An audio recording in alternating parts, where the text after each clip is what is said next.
gift to this game in France. عندما نتكلم عن تاريخ الديربي A magnificent 7 years والهدف الأول that will never be forgotten by all يا that saw it. سلام على كرة تستقر في الشباك في القدم اليمنى لمحمد عبد الرحمن الغربال، يسجل في مرمى المريخ في الدقيقة 85. هنا الكرة يا سلام، الركنية بالمقاس.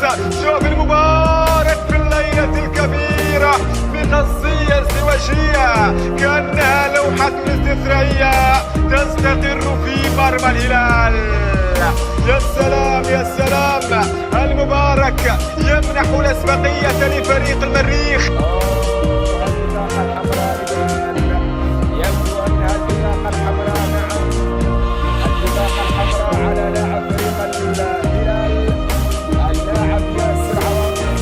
أحد الأسماء الشابة المهمة في تشكيل فريق الهلال، وتأثر بالفانتسي. نعم إنها قيمة الديربي وقيمة الديربي وروح رياضية كبيرة من رمضان عجب وفي